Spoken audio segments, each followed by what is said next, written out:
Assalamualaikum warahmatullahi wabarakatuh.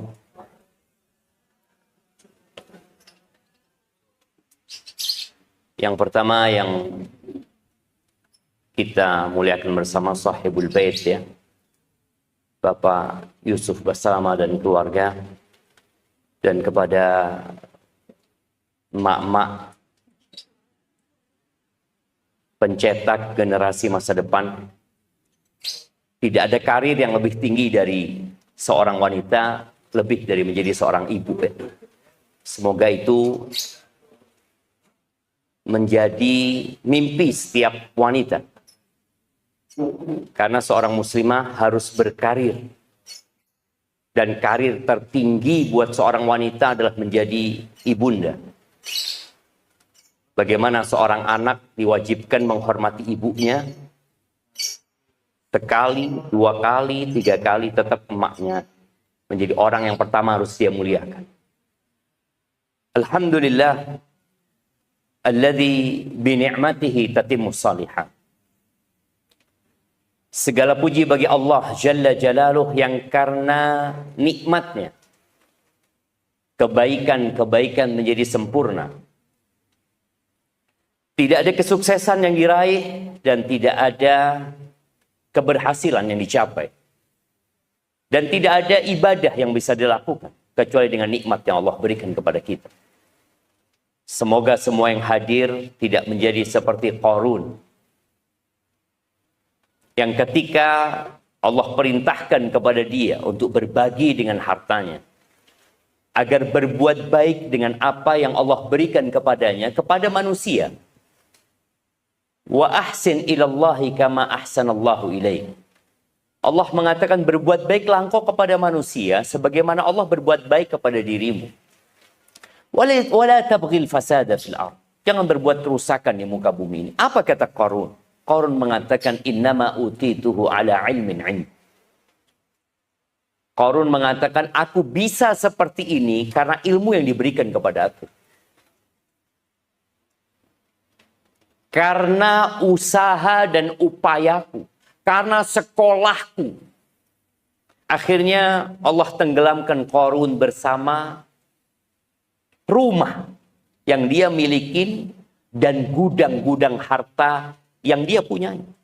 Allah mengatakan fakhasafna bihi wa bidarihil ard. Kami benamkan dia dan rumahnya ke dalam bumi. Makanya sekarang orang kalau menemukan harta terpendam, apa kata mereka? Harta karun. Ini harta karun. Padahal nggak ada harta karun. Udah habis Qarun bersama hartanya. Apa yang menyebabkan Qarun seperti itu? Karena dia lupa menisbatkan nikmat kepada pencipta. Ingat, kita nggak punya apa-apa. Kita tidak bisa berbuat apa-apa. Kita tidak mampu berbuat sekecil apapun. Kecuali karena pertolongan Allah Azza wa Jalla. Kita bisa sholat karena Allah. Kita bisa duduk kajian saat ini juga karena Allah Azza wa Jalla. Maka pujilah dan pujalah Allah Jalla Jalaluh. Karena memang alhamdulillahi rabbil alamin. Orang yang sedang susah. Emak-emak ada yang susah hari ini? Adalah. Yang punya masalah? Ada insya Allah. Tapi salat subuh, apa yang dia katakan tadi? Alhamdulillahi rabbil alamin.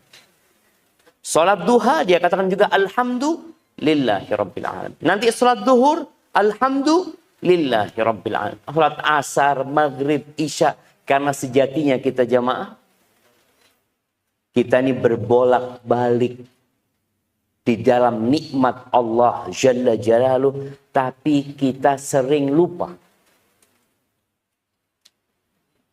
Allahumma salli wa sallim ala abdika wa rasulika sayyidina wa maulana Muhammadin wa ala alihi wa ashabihi ajma'in. Ya Allah, semoga salawat dan salam, berkah dan nikmat senantiasa Engkau curahkan untuk hamba kekasih-Mu, untuk baginda Nabi kita Muhammad alaihi salatu wassalam, untuk keluarga beliau, untuk istri-istri beliau, untuk putra-putri beliau, dan untuk seluruh sahabat Nabi. Semoga Allah meridhai kita bersama mereka. Amma ba'd. Jamaah rahimakumullah. Sedikit menyegarkan ingatan kepada Allah Azza wa Jalla. Membangunkan hati yang masih tertidur. Mengingatkan mereka yang terlena dalam mimpi dan angan-angan indah. Ketahuilah bahwa Allah menciptakan bumi ini, Allah menjadikan dunia ini sebagai darul bala. Negeri bala. Kita harus ingat itu. Asal muasal manusia itu dari mana? Dari mana kita sebenarnya?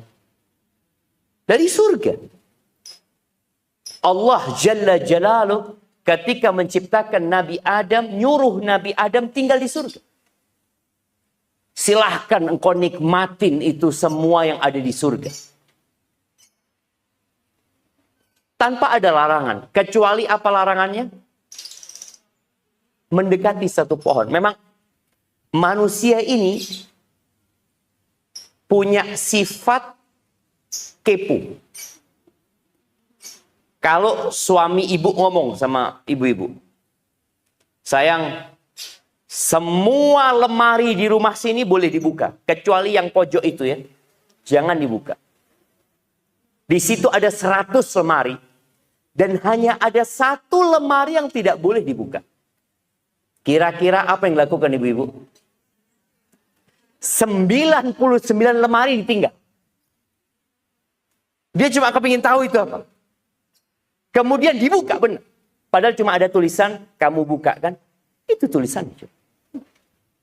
Itu manusia. Semua yang dilarang itu, biasanya dia akan sukai. Asal muasal manusia ada di surga Allah Azza wa Jalla karena satu kesalahan. Maka Allah turunkan Nabi Adam ke muka bumi ini. Dan apa pesan Allah ketika manusia turun ke muka bumi ini? Anak ingin semuanya membuka surat Toha. Nah, surat Toha ayat 121.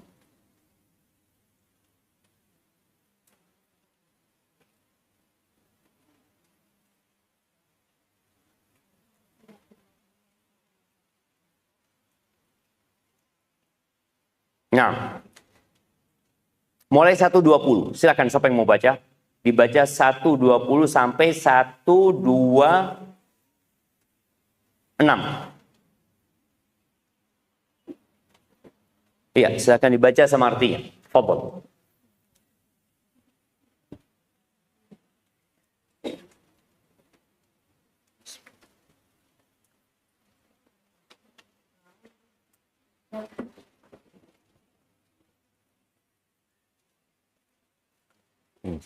أعوذ بالله من الشيطان الرجيم بسم الله الرحمن الرحيم وَوَسْوَسَ إِلَيْهِ الشَّيْطَانُ قَالَ يَا آدَمُ هَلْ أَدُلُّكَ عَلَىٰ شَجَرَةِ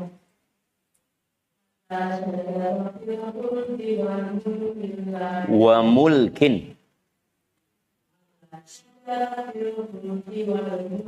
وملك وملك لا يبلى أكلا منها فبدت لهما سوآتهما وطفقا يخصفان عليهما من ورق الجنة وعصى آدم ربه فغوى ثم اجتباه ربه فتاب عليه وهدى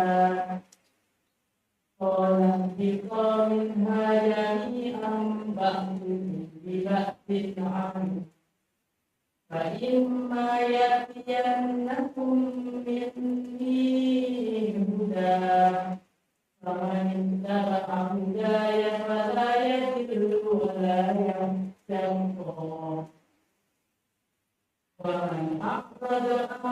الرزق فإن له معيشة ضنكا ونحشره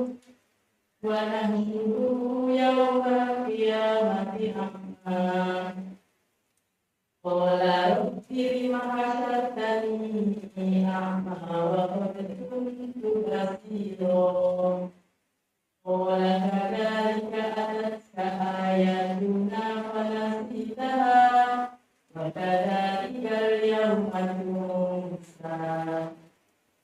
Barakallahu fiik. Baik, artinya dibaca. Kemudian setan membisikkan pikiran jahat kepadanya dengan berkata, wahai Adam, maukah aku tunjukkan kepadamu pohon keabadian, khuldi, dan kerajaan yang tidak akan binasa. Barakallahu fiik. Sebelum dilanjutkan, setan yang membisikkan kepada kita selalu bisikannya indah.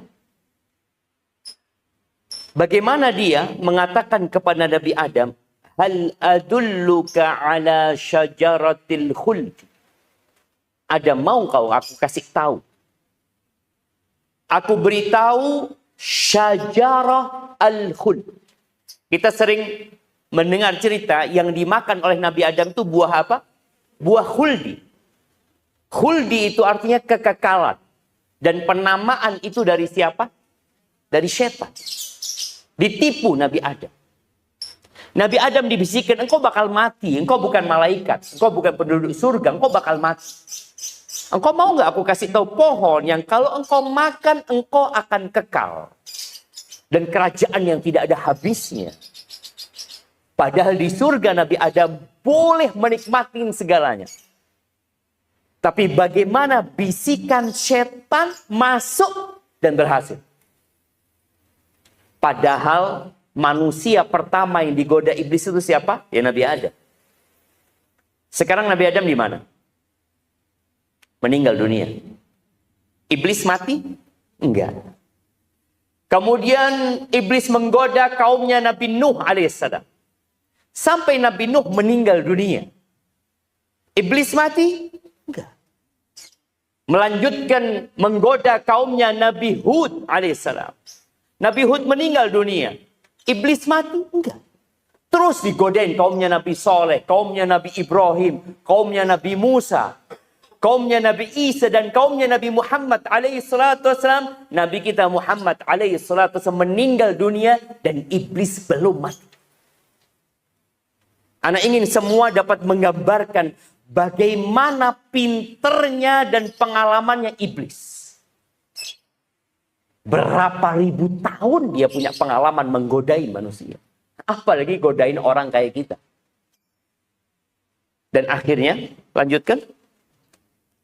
Lalu keduanya memakannya, lalu keduanya angkat mereka dan kemudian keduanya mendudukinya di daun-daun yang ada di surga. Dan telah durhakalah kepada Tuhannya dan sesat. Lanjutkan. Kemudian Tuhannya memilih dia, maka dia menerima tobatnya dan memberinya petunjuk. Barakallahu fikum. Inilah kondisi manusia. Kita perlu sadar bahwasanya ada sifat kemanusiaan yang buruk. Sifat itu adamul qana'ah. Nggak puas. Ana dari tadi masuk ke perumahan Ar-Raya. Melihat rumah besar-besar. Tapi ada tulisan dijual. Lewat lagi, dijual lagi. Kenapa dia bikin rumah kemudian dijual? Oh, mati mereka. Boleh jadi. Jadi ketahuilah bahwa manusia itu tidak akan mati kecuali ada angan-angan dia yang belum terlaksana. Siapapun. Angan-angan itu melewatin ajal dia. Nabi Adam alaihissalam akhirnya makan buah itu. Padahal dia diperbolehkan makan dari semuanya. Tapi kenapa harus makan buah itu? Setan lagi yang membisikkan. Dan manusia tadi punya sifat ingin tahu. Kemudian dia juga punya sifat nggak puas. Akhirnya Nabi Adam menyimpang dari jalan yang Allah tetapkan. Akan tetapi Allah terima taubat. Dan Allah berikan petunjuk. Baik. Apakah dengan diterima taubatnya, Nabi Adam tidak dihukum? Dihukum. Artinya dosa dia selesai. Tapi ada konsekuensi dari dosa yang harus dia terima. Ibu-ibu pernah nggak sakit? Sakit. Pernah tidak gundah? Galau. Cemas. Capek. Lelah. Semua itu karena dosa-dosa itu. Cuma kadang-kadang kita nggak ngerasa gitu. Aku kan udah istighfar, Ustaz. Aku udah tobat, Ustaz. Iya. Nabi Adam tobat dan tobatnya diterima, tapi tetap Allah hukum untuk turun ke muka bumi. Ada konsekuensi yang harus dilakukan. Ya udah diterima, tapi dosanya sudah dihapuskan sama Allah Azza wa Jalla. Baik. Apa kata Allah kepada Nabi Adam, Hawa, dan kepada iblis tentunya? Lanjutkan. Ya Allah berfirman, "Kemudian kamu berdua dari surga bersama-sama. Sebagian kamu menjadi musuh bagi sebagian yang lain. Jika datang kepadamu petunjuk dariku, maka ketahuilah, barang siapa mengikuti petunjukku, dia tidak akan sesat dan tidak akan celaka." Barakallahu fiik. Inilah kebahagiaan jemaah. Allah turunkan Nabi Adam ke muka bumi ini. Dan bumi ini tempat yang terlaknat. Tempat yang terkutuk. Tempat pengasingan, bukan tempat tinggal. Nabi Adam nggak tinggal di muka bumi ini, mati beliau. Nabi kita Muhammad alaihissalam juga meninggal dunia. Dan jemaah perlu tahu bahwa semua yang kita lihat. Kita lihat ada air di kanan situ yang mengalir. Suatu hari air itu akan berhenti. Kayu. Kita lihat nih joglo yang terbuat dari kayu dan indah. Ketahuilah suatu saat dia akan rata sama tanah. Kita akan menjadi tanah dan akan kembali menjadi tanah. Kata Nabi SAW, ad-dunya mal'unatun mal'unun ma fiha. Dunia ini terlaknat, terkutuk. Dan semua yang di dunia itu terkutuk. Semuanya. Masa nggak ada yang nggak terkutuk? Ada ternyata. Nabi SAW mengecualikan illa zikrullah wa ma wala. Kalau perbuatan yang tidak terkutuk adalah zikrullah. Dan zikrullah ini adalah makanan kebahagiaan. Jadi kalau ada orang makan sesuatu kemudian dia gembira, makanan kebahagiaan itu adalah zikrullah. Itu tidak terkutuk. Wa ma wala, dan semua ketaatan kepada Allah tidak terkutuk. Jadi kalau perbuatan, zikrullah dan ketaatan kepada Allah. Adapun manusia, ada dua yang tidak terlaknat. Alimun au muta'allim. Orang yang alim, yang mengerti ilmu agama. Yang kedua, orang yang terus belajar ilmu agama. Enggak semuanya harus jadi ustadz, enggak. Enggak semuanya harus jadi ulama, enggak. Tapi semuanya harus belajar. Supaya tidak terkutuk. Maka Allah berpesan, apabila datang kepada kalian petunjukku, barang siapa yang mengikuti petunjukku. Tadi anak kesini dengan dua petunjuk. Petunjuk yang pertama, Google Map. Petunjuk yang kedua, ada pemandu di depan Anda. Yang mengatakan, Ustadz di belakang Anda. Ustadz ikutin mobil Anda. Iya. Anak ikutin mobil dan anak ikutin map.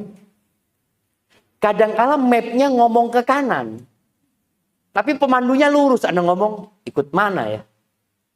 Anak pikir, oh boleh jadi pemandunya sudah pernah ke sini. Maka anak ikut.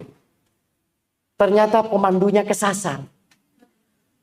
Ikutlah kita kesasar. Anak kok muter lagi, subhanallah. Maka di sini kita nggak boleh salah mengambil petunjuk. nggak boleh salah memilih pemandu. Allah Azza wa Jalla mengatakan, apabila datang kepada kalian petunjuk dari aku.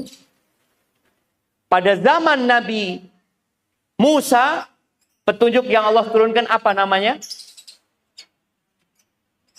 Taurat. Pada zaman Nabi Isa apa petunjuk namanya?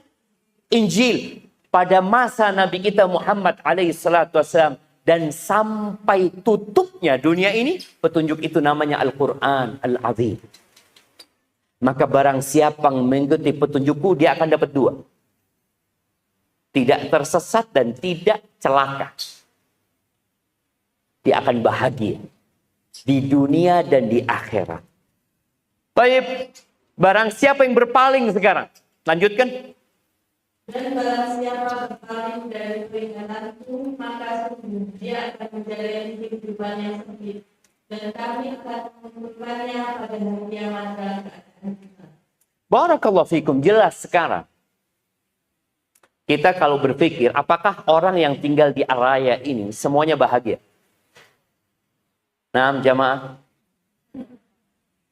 Siapa yang tinggal di Araya? Bapak Yusuf bahagia insya Allah. Iya, senyumnya menunjukkan kebahagiaan. Tapi Anda nggak tahu di balik pintu sana gitu kan. Iya. Mungkin orang berpikir bahagia semua. Belum tentu. Allah sudah kasih hukuman. Orang itu pasti nggak bahagia. Siapa yang berpaling dari peringatanku. Yang berpaling dari Al-Quranul Azim. Jadi kalau ingin tahu kita bahagia apa enggak, lihat hubungan kita dengan peringatan Allah. Hubungan kita dengan Al-Quranul Azim. Apabila hubungan kita menjauh, kebahagiaan kita semakin jauh. Semakin kita mendekat, semakin kita akan terhindar dari kesengsaraan. Apapun masalahnya jemaah. Ketika seorang dekat dengan petunjuk, selesai, solusi itu ada. Badai itu pasti berlalu lalang. Badai itu datang dan pergi. Tapi bagaimana sikap kita tatkala badai itu datang? Orang yang berpaling dari petunjuk, Allah mengatakan fa innalahu ma'isyatan dhanka. Maka bagi dia kehidupan yang sempit walaupun bergelimang harta. Sempit. Kemudian kami akan bangkitkan dia pada hari kiamat dalam kondisi buta. Jadi orang keluar dari kuburnya itu sesuai dengan amalannya. Orang yang berpaling dari peringatan Allah, maka dia akan keluar dari kuburannya nggak ngelihat apa-apa.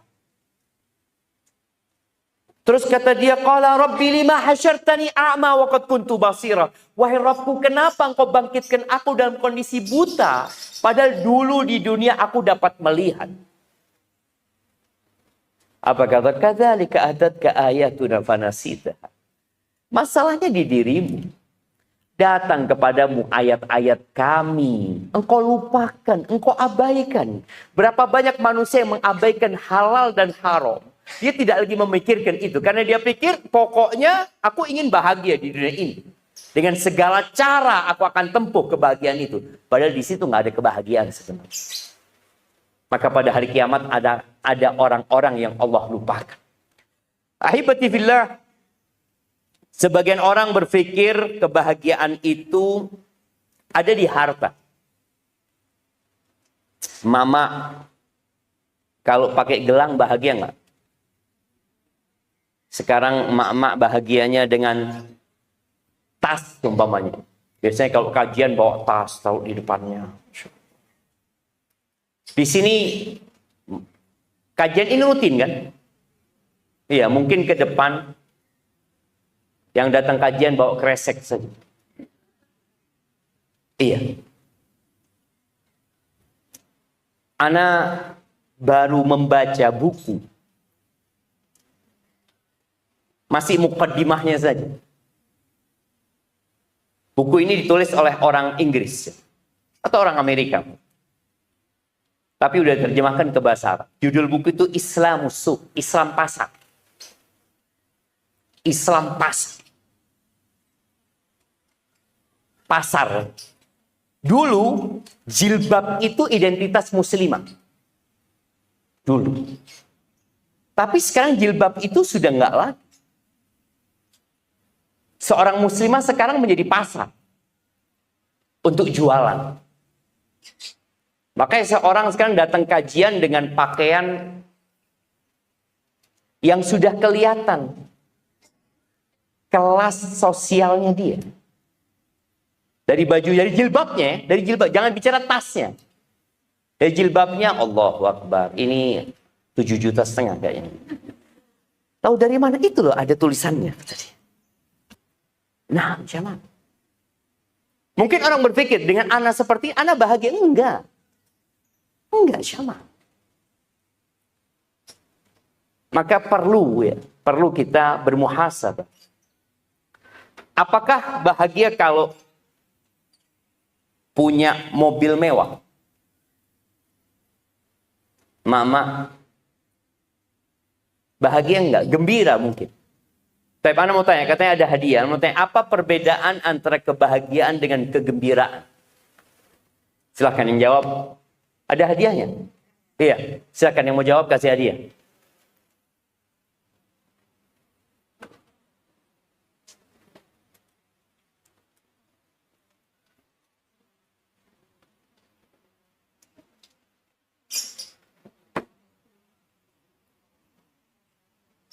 Nah, silahkan.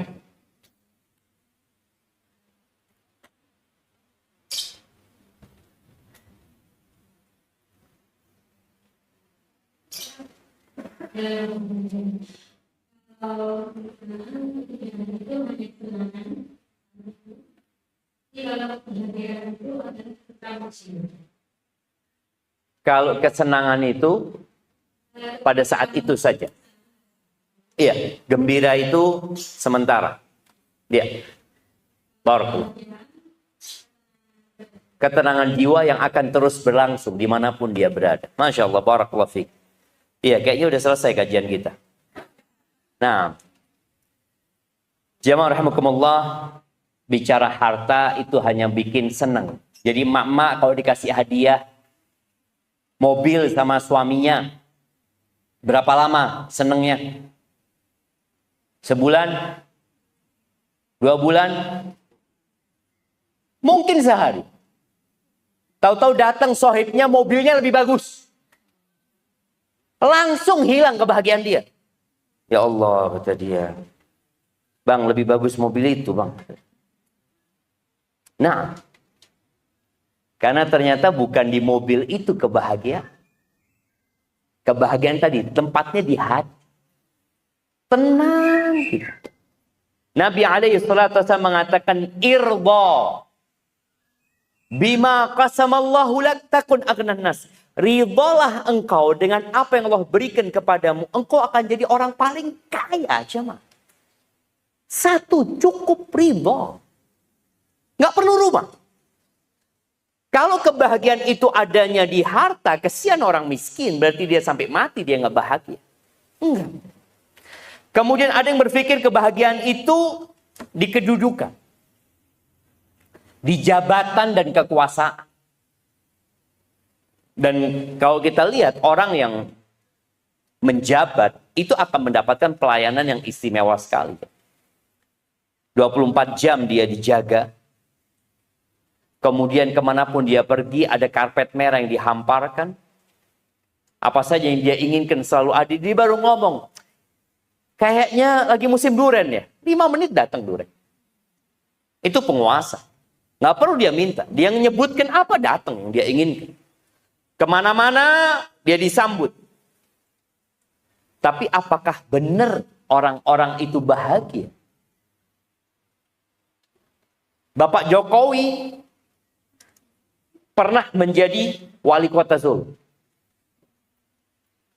Kemudian dia menjadi gubernur. Kemudian beliau menjadi presiden. Apakah setelah menjadi presiden beliau bahagia? Belum tentu. Sekarang beliau turun nggak jadi presiden lagi. Dan ada satu azab buat orang yang berburu kekuasaan ketika kekuasaannya selesai. Apa azab itu namanya? post power syndrome. Itu ada. Jadi orang kalau sudah habis di atas kemudian turun, ada sesuatu yang kehilangan dia. Kalau dia berpikir di situ kebahagiaan, maka ketika pergi jabatan dan kedudukannya, maka akan hilang kebahagiaan dia. Enggak, bukan di situ kebahagiaan. Boleh jadi Pak Jokowi tetap bahagia. Presiden kita pertama siapa namanya? Soekarno. Kemana beliau? Mati. Diganti oleh Soeharto. Kemana Pak Harto? Mati. Diganti sama Habibie. Habibie sebelum mati ditinggal mati sama istrinya. Bagaimana perasaan dia? Kemudian dia mati juga. Digantikan oleh Abdurrahman Wahid, Gus Dur. Kemana dia? Digantikan oleh Ibu Megawati. Di mana Ibu Megawati sekarang? Sedang nunggu mati. Iya, coba. Sedang nunggu kematian. Setelah Megawati digantikan oleh SBY. SBY nunggu mati, ditinggal mati sama istri. Iya. Dan dia sedang nunggu mati. Kemudian digantikan oleh Bapak Jokowi. Dan Jokowi digantikan oleh Pak Prabowo. Jokowi sedang nunggu mati. Dan Pak Prabowo juga sedang nunggu mati. Gak ada. Bicara kekuasaan itu adalah faktor utama untuk mendukung kebahagiaan. Gak ada. Tapi orang-orang karena gak tahu di mana tempat kebahagiaan, dia berburu kebahagiaan itu. Dari sejak kita lihat kepala desa, itu bersaing ketat untuk menjadi kepala desa. Kemudian naik ke atas, naik ke atas, naik ke atas. Harta dikeluarkan demi kekuasaan. Padahal setelah berkuasa dia juga nggak bahagia. Kalau kebahagiaan itu ada di kekuasaan, pasti orang paling bahagia itu Fir'aun. Fir'aun nggak bahagia. Kalau kebahagiaan itu ada di harta, pasti Korun orang paling bahagia. Kekayaan Korun itu nggak seperti kekayaan orang sekarang. Orang sekarang itu kekayaannya apa? Apa kekayaan orang sekarang jamaah? Cuma 0. Tambahan angka 0 aja. Kekayaan orang sekarang. Berapa uangnya? 1 triliun. Mana fulusnya? Nggak ada. Tapi Korun tanya, mana duitnya? Ada di gudang. Mau lihat? Buka gudang. Orang sekarang nggak ada duitnya. 0 aja, tambah 0 dia lihat di rekeningnya. Ada sebenarnya. Makanya kalau memang kebahagiaan ada di harta, Korun orang paling bahagia. Tapi ternyata enggak. Kemudian apakah kebahagiaan itu di popularitas? Sekarang ini bicara popularitas. Dulu yang populer itu cuma bintang film. Penyanyi sama bintang film. Dulu film itu cuma ada di mana? Bioskop. Kalau sekarang semua orang tinggal pegang handphone. Dia langsung terkenal. Ada perasaan ingin terkenal. Kadang-kala anak di kebun ya Maya, atau di jalan lihat ada mak-mak berdua taruh kamera terus goyang-goyang. Mau ngapain dia? Sedang ngapain dia? Cari kebahagiaan dia. Nanti dia lihat berapa yang nonton. Oh, banyak yang nonton kata dia. Kemudian dia jadi bahagia? Enggak. Artis-artis Korea itu banyak yang bunuh diri. Di Jepang banyak orang terkenal bunuh diri. Dia tidak merasakan kebahagiaan di sana. Maka jangan sampai kita salah. Berapa banyak emak-emak sampai suaminya nggak bisa menikmati makanan. Mau makan, tunggu dulu. Ambil foto, tunggu dulu. Kata suaminya, ngapain? Enggak. Dia mau laporan kepada seluruh penduduk jagat raya bahwa dia masak enak buat suami. Mungkin dia dengan melakukan itu, dia akan lihat komen teman-temannya. Masya Allah enak banget ya. Mulai nggak bahagia dia. Yang ada seneng.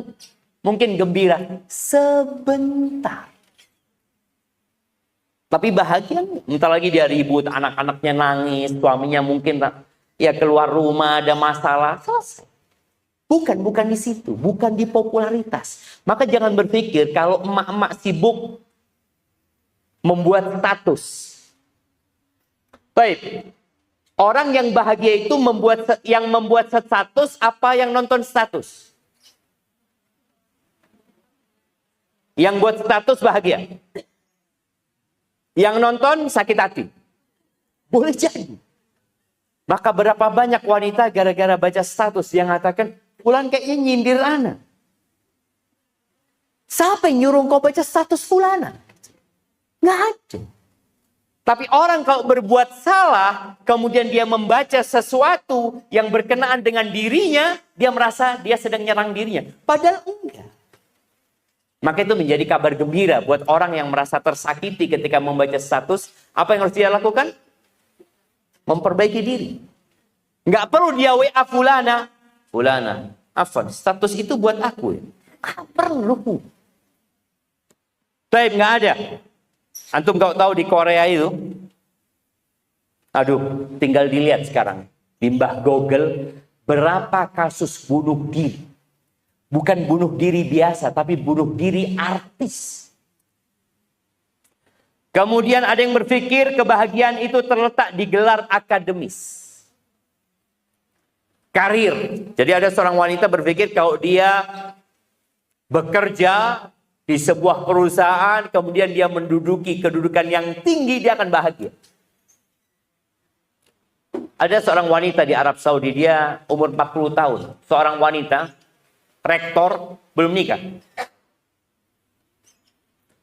Lalu setelah itu dia mengatakan, aku ingin berikan semua gelarku kepada siapa saja. Sekarang aku hanya minta satu. Ada yang manggil aku ibu. Di dalam diri wanita itu ada naluri keibuan. Yang nggak bisa dibohongi. Dia ingin ada yang manggil dia bunda. Umma, mama. Ingat, di situ tidak ada kebahagiaan. Anak, apakah anak itu menjadi tempat kebahagiaan? Tidak. Kalau tadi ada orang yang ingin punya anak, dia berpikir, kayaknya kalau aku punya anak, aku bahagia gitu. Kayak Fulana, Masya Allah, anaknya banyak ya. Anaknya pada berbakti sama dia. Ada orang tua yang dibunuh sama anak.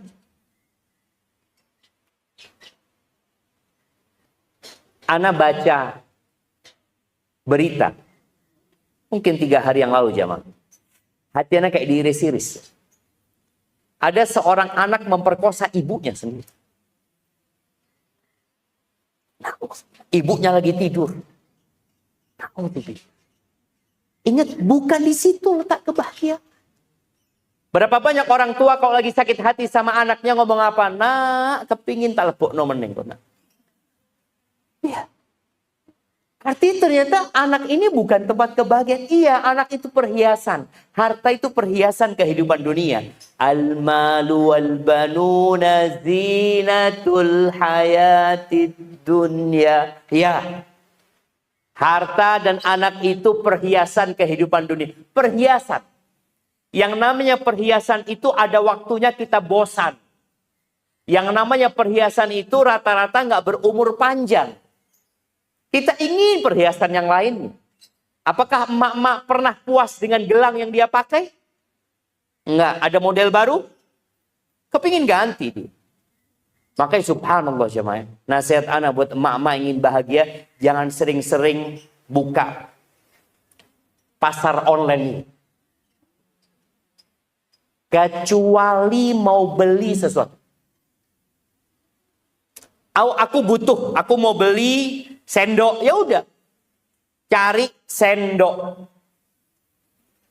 Karena kalau buka itu tampilan pertamanya, oh lagi diskon, lagi gratis ongkir, semuanya dia buka. Sudah masuk ke tujuannya. Subhanallah. Iya, anak ingat bagaimana ayah ana nganter ibu ana ke pasar. Kadangkala ana yang nemenin ibu. Ayah nganter terus pulang. Ayah ngomong nanti ayah jemput, bapak jemput, kata dia, insya Allah 1 jam lagi. Oke ya. Akhirnya karena waktunya terbatas, ibu anak itu sudah bawa catatan. Dia beli ini, dia pulang. Sekarang pasarnya ada di tangan. Jadi emak-emak apa perlu pamit sama suami? Bang, mau ke pasar bang. Ada yang pamit sama suaminya kalau mau buka marketplace? Iya. Pernah pamit istrinya Pak Yusuf? Nggak ada sekarang, nggak ada pamit. Tahu-tahu, tok-tok. Apaan ini kata dia? Udah ke pasarnya nggak izin dia. Apa kira-kira perlu izin suami ibu-ibu kalau mau ke pasar online? Perlu nggak? Iya. Coba nanti kita tanyakan ke para ulama apakah harus izin ketika masuk pasar? Karena kalau sudah masuk pasar, pasar itu tempat yang paling dibenci sama Allah Azza wa Jalla. Tolong baca doa masuk pasar. Tapi ingat, kebahagiaan itu tidak di sana. Anak-anak bisa menjadi faktor kebahagiaan. Ya, kalau anak-anak soleh-soleha. Bagaimana dengan Nabi Nuh yang anaknya durhaka? Apakah Nabi Nuh bahagia? Bahagia. Karena kebahagiaan itu bukan di anak sebenarnya. Ketika seorang menerima dengan takdir Allah Azza wa Jalla, selesai sudah. Maka ahibati fillah, letak kebahagiaan itu di hati. Dan semua orang punya hati. Presiden punya hati, tukang sampah punya hati. Ajudan presiden punya hati. Dan boleh jadi ajudan presiden lebih bahagia daripada presiden. Seorang yang rumahnya besar punya pembantu. Boleh jadi pembantunya lebih bahagia daripada yang punya rumah. Karena bahagia itu adalah tuma'nina fil qalbi. Jadi bahagia itu adalah kedamaian, ketentraman di dalam hati. Ada 3 kalau kita mau lihat tanda orang bahagia. Yang pertama, dia bersyukur ketika mendapatkan nikmat. Yang kedua, dia bersabar ketika mendapatkan musibah. Yang ketiga, dia beristighfar ketika berbuat dosa. Kalau bicara syukur, yang pertama ini syukur. Allah Azza wa Jalla memberikan kepada kita nikmat yang tidak bisa dihitung. Coba buka firman Allah Azza wa Jalla.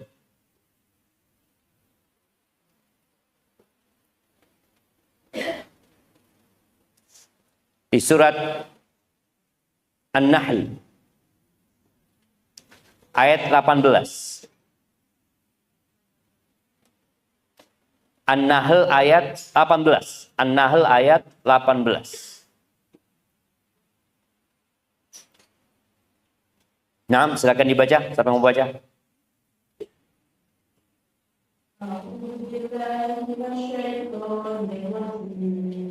Bismillahirrahmanirrahim. In ta'udhu ni'matallahi la tuhsuha. Innallaha laghafurur rahim. Dan jika kamu menghitung nikmat Allah, niscaya kamu tidak akan mampu menghitungnya. Sungguh Allah benar-benar Maha Pengampun, Maha Penyayang. Masya Allah. Kita lihat di sini Allah mengatakan, kalian nggak akan pernah bisa menghitung nikmat Allah. Tapi kalau musibah bisa dihitung. Ibu-ibu coba musibah yang pernah menimpa dia. Dia akan tahu, iya saya pernah ini Ustaz, saya pernah ini, saya pernah ini, saya pernah ini. Mungkin dia akan hitung dengan jarinya. Tapi kalau ditanya, ibu dapat nikmat apa dari Allah Azza wa Jalla? Bicara nikmat jamaah, tolong fahami. Nikmat itu bertingkat-tingkat. Nikmat yang paling rendah itu namanya harta. Nikmat yang paling rendah yang kita ngelihat orang-orang tiap pagi keluar dari rumahnya, berebut ke tempat kerja, mereka sedang mencari nikmat yang paling rendah. Namanya harta, tapi itu nikmat. Harus disyukuri. Nikmat yang kedua, Taib, ana mau tanya, yang bisa jawab kasih hadiah. Ada 4 tingkatan nikmat tadi. Ana udah sebutin yang pertama, harta, kedua, ketiga, yang paling tinggi yang keempat. Siapa yang mau jawab? Nah, silakan. Angkat tangan yang mau jawab ya. Angkat tangan yang mau jawab.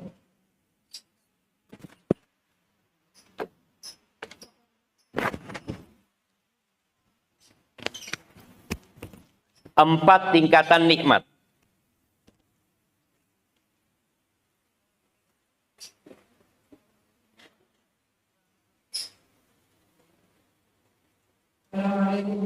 Waalaikumsalam warahmatullahi wabarakatuh.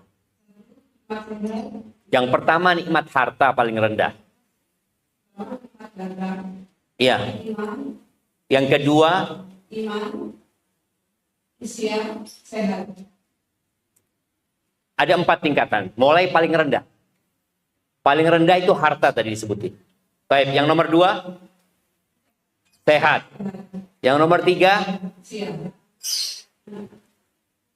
usia. Nah, yang nomor 4 iman. Tapi nggak apa-apa, kasih hadiah. Iya. Yang pertama itu nikmat tadi harta yang paling rendah. Yang kedua sehat. Buktinya apa? Orang itu siap mengeluarkan hartanya. Subhanallah, di Jember itu ada satu orang sakit. Anak punya kawan, dia ngomong, anak punya kawan sakit Ustaz, di Jember Ustaz. Ada masalah di paru-parunya, berangkat ke Singapura. 2 pekan Ustaz, habis 10 miliar. Kita lihat bagaimana harta yang dia kumpulkan, dia keluarkan demi dapat nikmat sehat. Supaya kita tahu nikmat harta ini rendah sekali jam. Ternyata pulang dari Singapura tetap sakit. Ada cerita di Madinah, satu orang kaya jam. Dia punya gedung-gedung apartemen 8. Gedung apartemen ini yang disewakan, yang dijual 8. Jam. Dia sakit, satu gedung dijual jam. Dia berobat ke Jerman. Gedung kedua dia jual, ketiga dia jual, keempat dia jual, kelima sampai ke-7 semuanya dia jual. Dia pulang sakit. Cuma kita jarang mensyukuri nikmat sehat ini. Makanya tadi dikatakan orang nggak bahagia karena kau berpikir harta. Ketika kau lihat enggak, harta itu nikmat paling rendah. Kenapa kau harus berebut harta? Dan emak-emak ini dengan hartanya menjadi sakit. Iya. Anak punya bibi rahimahullah, dia cerita dia buka tempat pembelian mobil sama ganti oli ya, atau ganti oli dia. Dia cerita suatu hari ada satu perempuan dengan mobil mewahnya ya, dengan riasannya, dengan gelang-gelangnya. Duduklah dia nunggu mobilnya diservis. Bibi Ana tanya, ngatakan, ya Allah ibu ini seneng ibu ya hidupnya ya, kata dia. Masya Allah. Dia katakan, dulu ketika saya belum kaya, saya itu ngelihat orang makan donat yang enak-enak, yang mahal, kepingin saya. Ternyata setelah saya kaya, saya nggak boleh makan itu. Boleh. Tadi dengan harta yang dia miliki rusak nikmat sehat dia. Kenapa? Karena mama nggak kerja lagi sudah. Sekarang yang sehat mama nih kalau periksa ke dokter yang sehat apa? Jarinya. Karena semuanya mencet aja. Mencet sini, mencet sini, mencet sini, mencet sini. Sampai mobil, Ana pernah ngomong sama sohib Ana. Ketika semua mobil dibukakan. Dulu kita mau nurunkan kacanya mobil itu.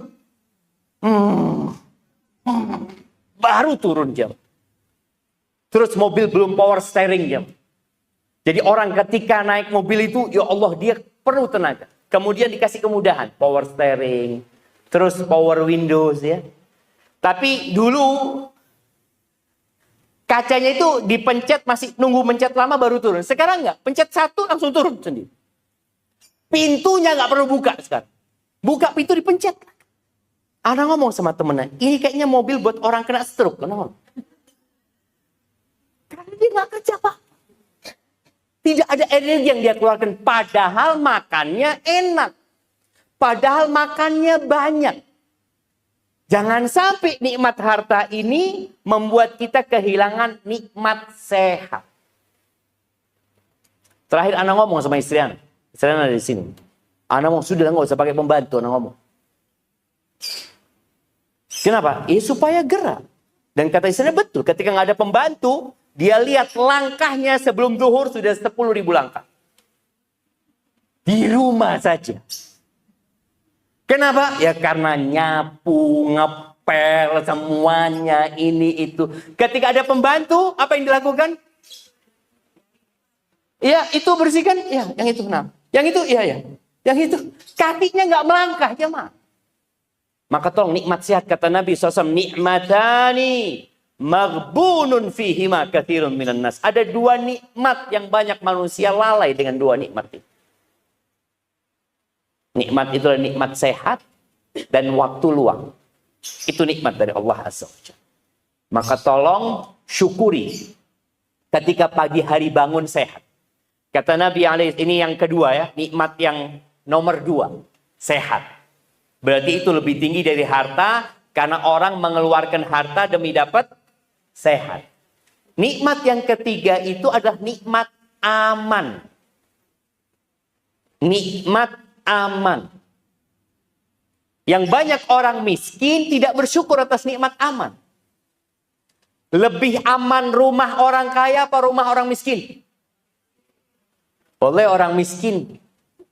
Rumahnya nggak dikunci, nggak ada yang masuk. Orang miskin motornya, kontaknya lupa kontaknya. Nggak ada yang naikin. Aman dia. Coba orang yang mobilnya bagus, masuk ke minimarket. Dia tahu parkirnya sebelah motor. Dia beli di minimarket sambil lihat mobilnya. Jangan sampai ke Allahu Akbar. Nikmat aman. Makanya sebagian orang mobilnya baret, hatinya ikut baret. Ana ingat satu sohib dulu cerita.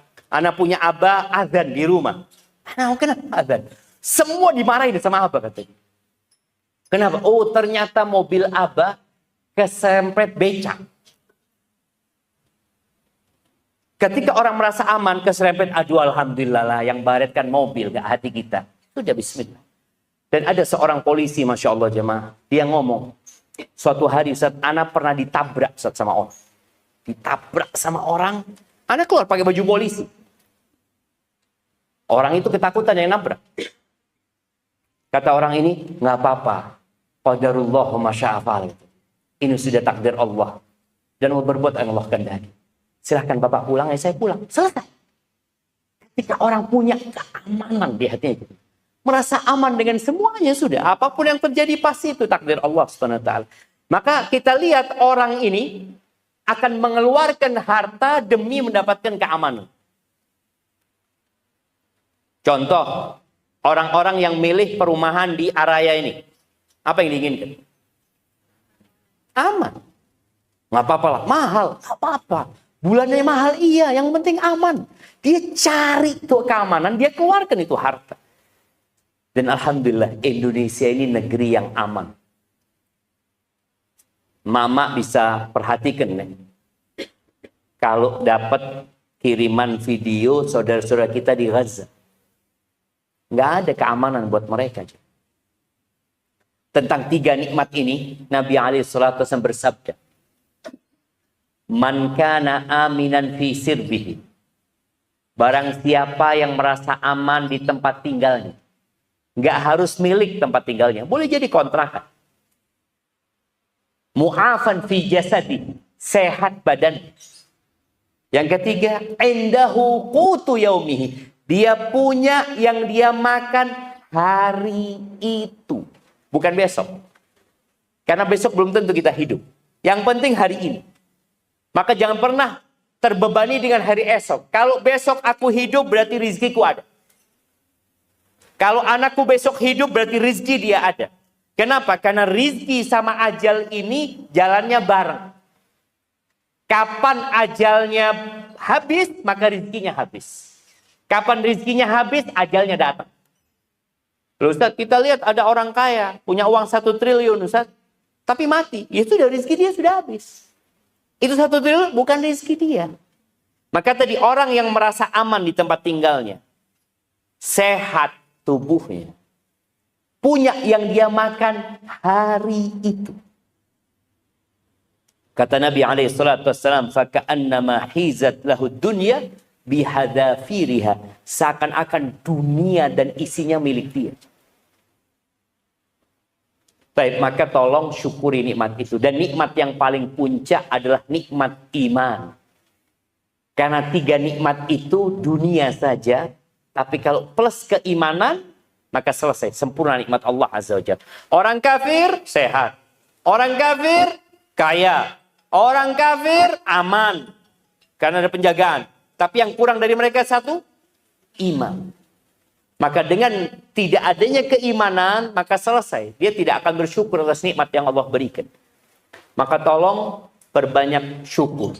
Dan syukur itu dengan 3 hal. Ya. Tolong sebutkan 3 rukun syukur. Silakan, siapa yang mau nyebutin? 3 rukun syukur.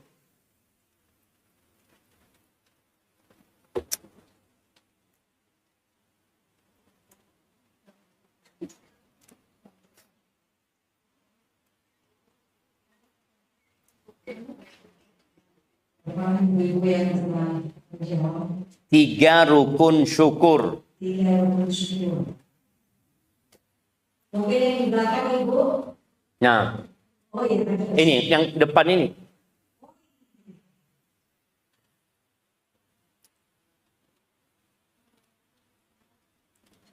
Belum hidup.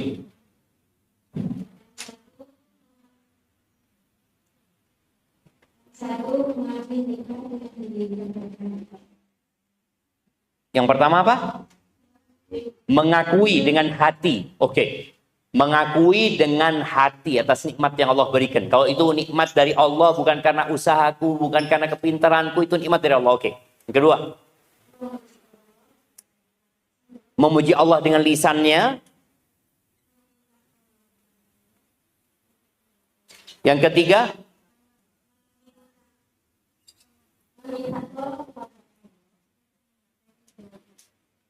Menggunakan nikmat itu dalam ketaatan kepada Allah untuk menggapai ridhonya. 3. Barakallahu fiik. Jadi rukun syukur itu dengan hati, dengan lisan, dan dengan raga. Jadi jangan cuma ngomong alhamdulillah, alhamdulillah, alhamdulillah, alhamdulillah, tapi hati tidak merasa itu dari Allah Azza wa Jalla. Ada sebagian orang yang merasa nikmat itu karena usahanya. Karena kepandaiannya. Karena aku. Maka tolong hindarin kata-kata aku. Karena kata-kata aku, Qarun dibenamkan di bumi. Dan karena kata-kata aku, Fir'aun ditenggelamkan di lautan. Dan karena kata-kata aku, iblis ditenggelamkan di neraka. Maka selalu hati mengakui ini dari Allah. Ini dari Allah, bukan karena aku. Ketika cerita, Bapak gimana kok bisa sukses ini tuh? Oh iya, saya memang pekerja keras. Ini orang lupa sama nikmat yang Allah berikan. Ketika mengatakan saya, selesai. Dia nggak bersyukur. Tapi ketika alhamdulillah atas pertolongan Allah, saya bisa mendapatkan ini. Atas bimbingan Allah, atas taufik dari Allah, maka hindarin kata-kata aku.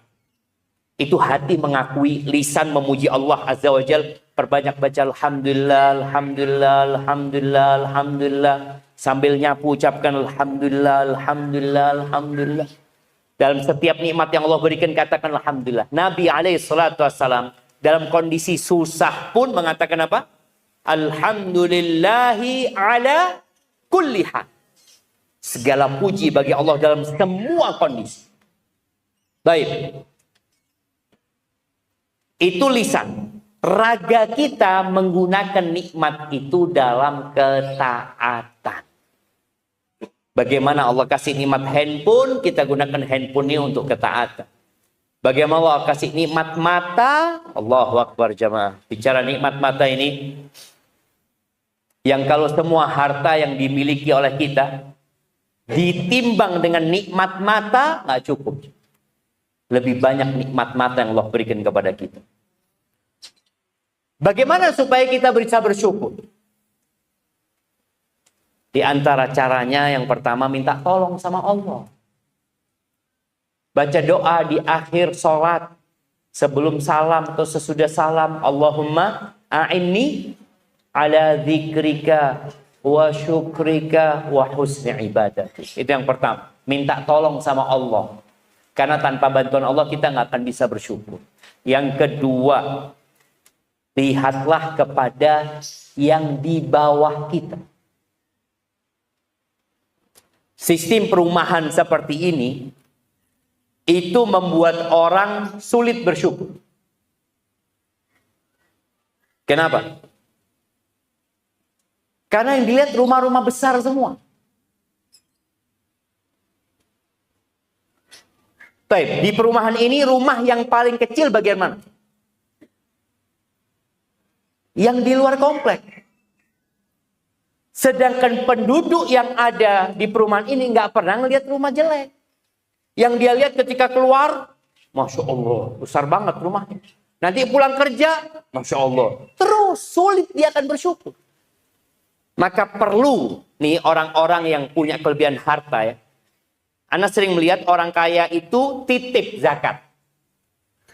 Sering Anda dapat titipan zakat. Ana terima Pak. Cuma Ana ngomong, tolong abang, sekali-kali berangkat ke rumahnya orang-orang miskin itu. Berangkat sendiri. Supaya lihat bagaimana rumah mereka. Bagaimana kampung mereka. Bagaimana dapur mereka. Dan Ana masih ingat. Pernah istri Ana itu berangkat ke rumah salah satu mahasiswa. Yang udah berkeluarga. Rumahnya nggak ada apa-apa. Bahkan dia tanya, engkau punya apa? Hari ini punya uang cuma 2.000. Cuma 2.000. Ketika orang pulang dari rumahnya orang seperti ini, maka insya Allah pulang bersyukur. Tapi ibu-ibu pulang dari rumahnya Bapak Yusuf, kira-kira tambah bersyukur? Kayaknya, ya Allah, bagus banget lampunya itu ya. Ngomong sama suaminya, bang kayaknya kita lampunya perlu ganti. Nah, makanya kita perlu ke rumahnya orang miskin. Datang, lihat.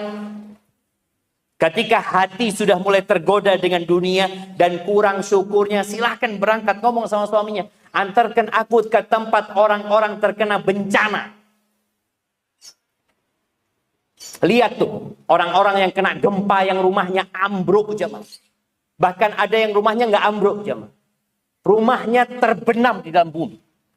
Ana pernah berangkat ke Palu itu. Satu kampung itu tanahnya ambles.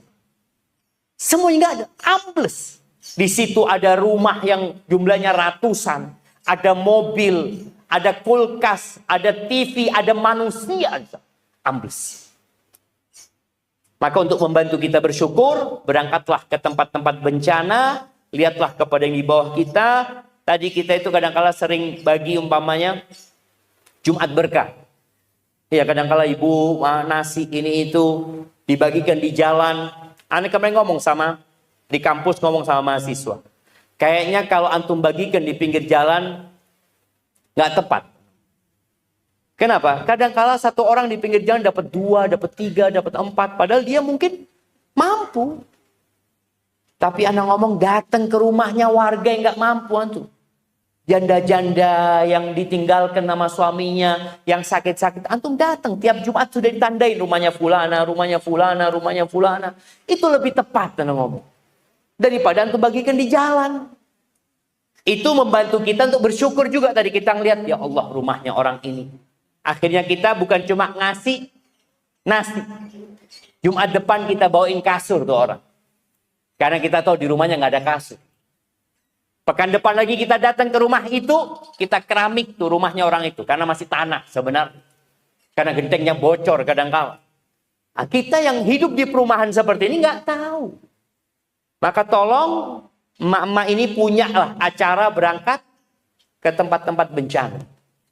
Untuk apa? Untuk agar kita dapat kebahagiaan. Supaya kita bisa bersyukur. Tapi yang kedua, sabar terhadap musibah. Bicara sabar jamaah, ketahuilah tidak ada musibah yang menimpa kita kecuali karena perbuatan kita. Ma asabaka min hasanatin faminallah. Kata Allah, tidak ada kebaikan yang menimpamu kecuali itu dari Allah. Makanya kalau orang dapat nikmat selalu mengatakan Allah yang ngasih aku. Alhamdulillah. Wa ma asabaka min sayyi'atin famin nafsik. Kalau engkau terkena musibah itu karena dirimu sendiri. Jangan pernah menyalahkan Allah, karena ada orang-orang yang menyalahkan Allah. Mengatakan, ya Allah, saya ini kurang apa ya Allah? Saya sudah sedekah, saya sudah berangkat umrah, saya sudah berangkat haji. Kok saya dikasih penyakit kanker ya Allah? Ada orang yang seperti itu. Padahal orang semakin kuat imannya, semakin tinggi derajatnya, semakin besar cobaannya. Orang yang paling besar cobaannya itu para nabi jemaah. Asyaddun nasi bala'an al-anbiya. Orang yang paling besar balanya itu para nabi. Bukan semakin tingkatannya tinggi dikasih harta semakin banyak. Kita lihat bagaimana Nabi Musa dan bagaimana Fir'aun. Nabi Musa gembala kambing 10 tahun. Gembala kambing 10 tahun. Fir'aun berada di istana sana menikmatin kerajaannya.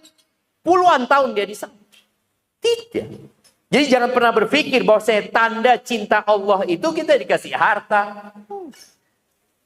Kita kasih nikmat-nikmat tadi itu enggak. Tapi dikasih iman. Makanya Allah Azza wa Jalla mengatakan di surat At-Taghabun ayat 11. Coba dibaca.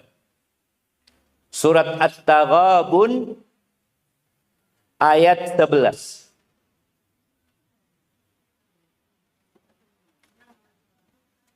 Nah, ayat 11. At-Taghabun ayat 11.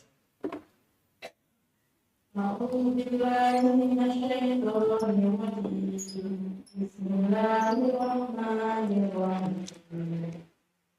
Asaba min musibatin illa bi'idznillah.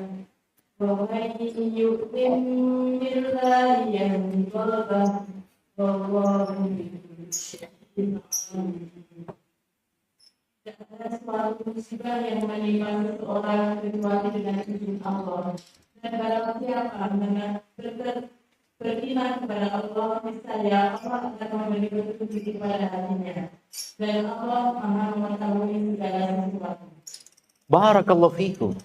Alqamah, seorang tabi'in mengatakan yang dimaksud dengan ayat ini adalah seorang yang terkena musibah.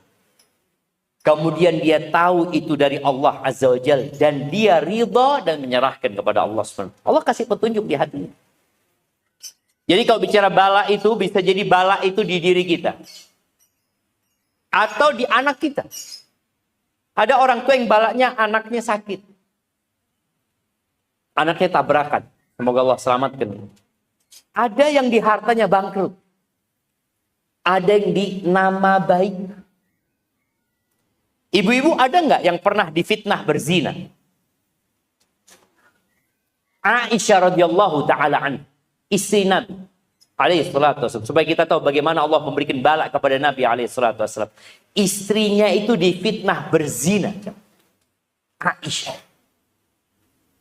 Bagaimana berhari-hari sampai sebulan kira-kira fitnah itu tersebar.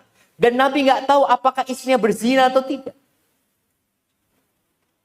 Istri Nabi itu anaknya Abu Bakar. Ketika anaknya difitnah berzina, mau tidak mau orang tuanya ikut terkena musibah itu. Nabi Muhammad Sallallahu Alaihi Wasallam sebagai suami juga merasakan musibah itu. Tapi itulah musibah. Apa yang perlu dilakukan? Bersabar. Kenapa kok harus bersabar, Ustaz?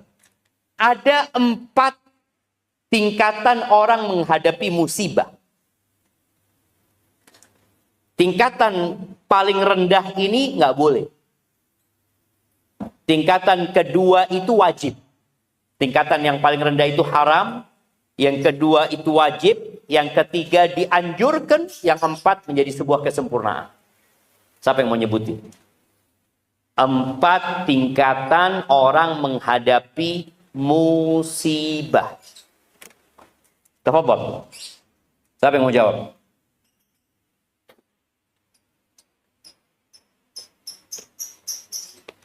Nah, nggak boleh nyontek jamaah ya. Tanya sama Mbah Google lagi. Mungkin ada di barisan belakang. Iya, silakan bagian belakang.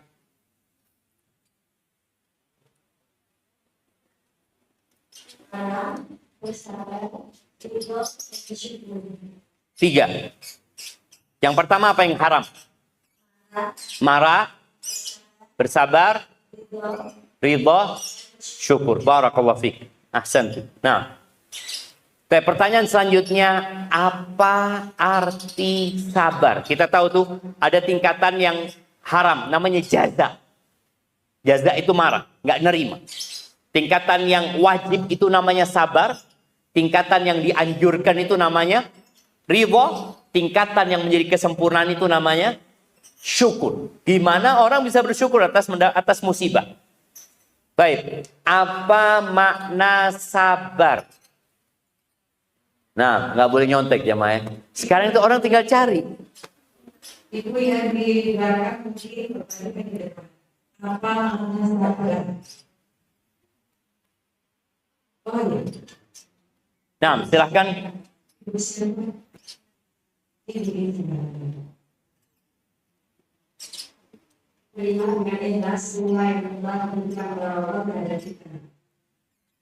Artinya sabar, menerima itu ridho sudah. Kalau menerima dengan ikhlas itu sudah ridho, sabar. Apa sabar? Itu sudah di atasnya sabar. Menerima itu namanya ridho. Sabar, jemaah. Sabar. Tinggal. Nah, silakan.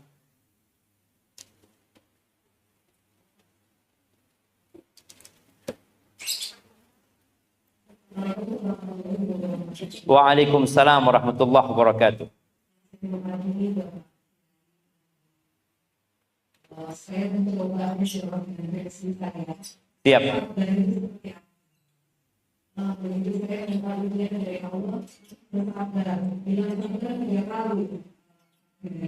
Gimana?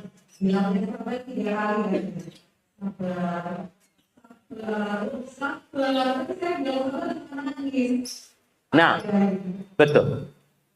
Berarti apa sabar itu? Siap, betul.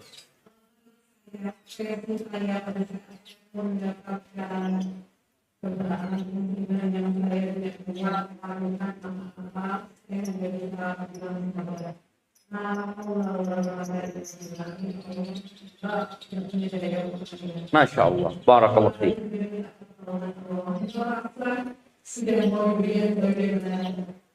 Iya, barakallah. Iya, itu makna sabar, betul. Kasih hadiahnya.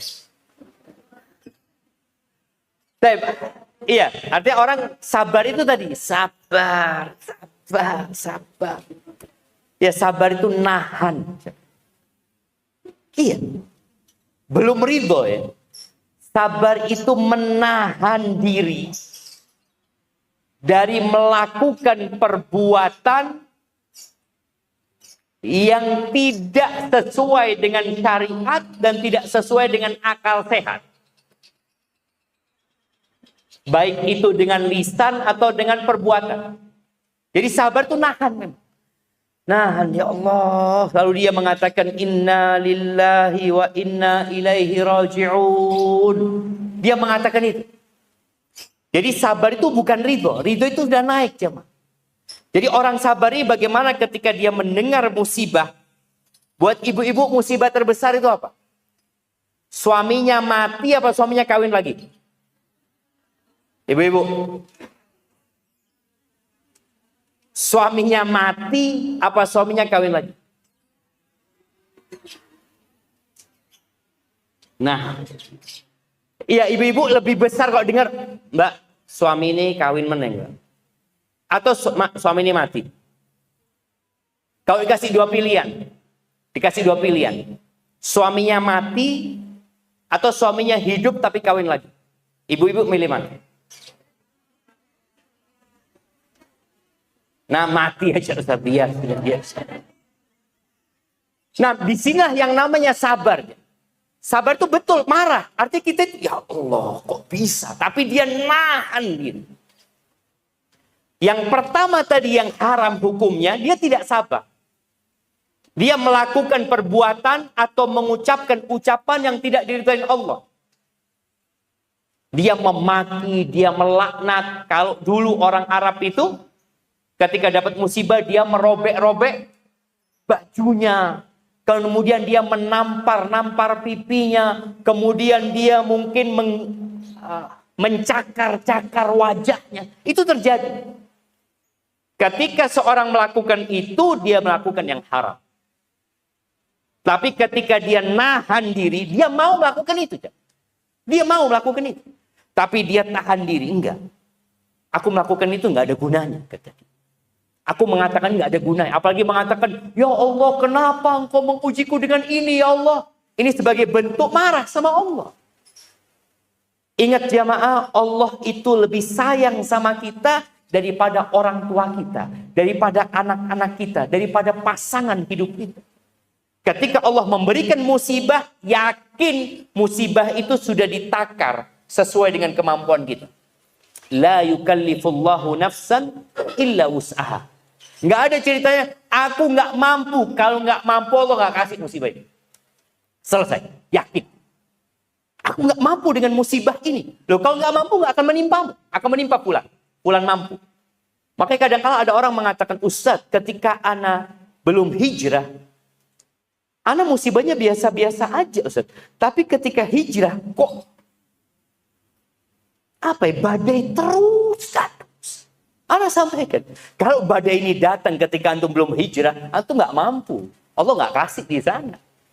Ketika antum sudah hijrah, Allah berikan kepada antum karena antum sudah mampu. Yakin. Maka di sini perlu sabar. Tingkatan yang ketiga itu tadi ridho. Kalau ridho sudah tenang. Orang sabar ini nahan jemaah. Masih nahan, dia masih beban, dia wajahnya masih mungkin apa ya? Terlihat cemberut. Tapi orang ridho itu sudah qadarullah wa masya'afa'al. Dia sudah terlihat di wajahnya itu menerima. Kita lihat orang menerima sama orang sabar itu beda. Kemudian puncaknya itu bersyukur. Dia akan mengatakan alhamdulillah. Kok kena musibah kok ngomong alhamdulillah tadi? Iya, alhamdulillah kakiku satu yang diamputasi. Allah bisa amputasi dua kaki. Allah cuma amputasi satu. Jadi setiap kena musibah, lihatlah bahwa Allah bisa memberikan musibah lebih besar dari itu. Orang kehilangan motor, alhamdulillah. Cuma motor yang hilang. Allah bisa bikin kau kehilangan kedua matamu. Betul. Maka tolong bicara sabar ini, kalau ingin bahagia tadi, minimal sabar. Tapi kalau sudah bisa ridho, engkau akan tenang hidup. Dan ketika engkau bisa bersyukur kepada Allah, Masya Allah. Aku menjadi hamba Allah yang dipilih ya. Terakhir tadi beristighfar. Ketika mendapatkan berbuat dosa. Bicara istighfar ini ternyata kita nggak pernah berhenti berbuat dosa. Makanya habis sholat kita baca apa? Astagfirullah. Orang habis sholat malam, habis tahajud, sunnahnya apa? Istighfar.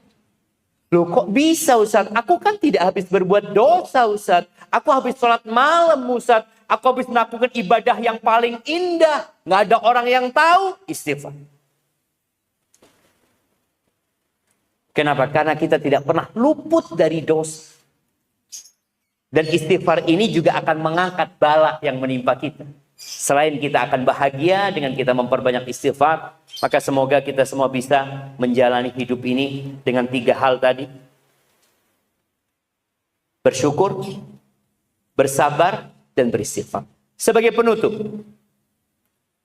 dalam kehidupan rumah tangga, wanita itu lebih mudah bersabar apa lebih mudah bersyukur? Mama. Ternyata perempuan itu lebih mudah bersabar. Sulit bersyukur. Sulit bersyukur. Nabi SAW ketika mengatakan kebanyakan penghuni neraka itu wanita.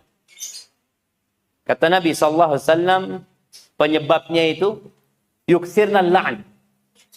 Perempuan itu banyak melaknat, omongannya nggak enak. Iya, bapak-bapak aman di situ. Kadang-kala perempuan kalau sakit hati ngomongnya pedes. Bukan cuma sama suaminya, sama anaknya.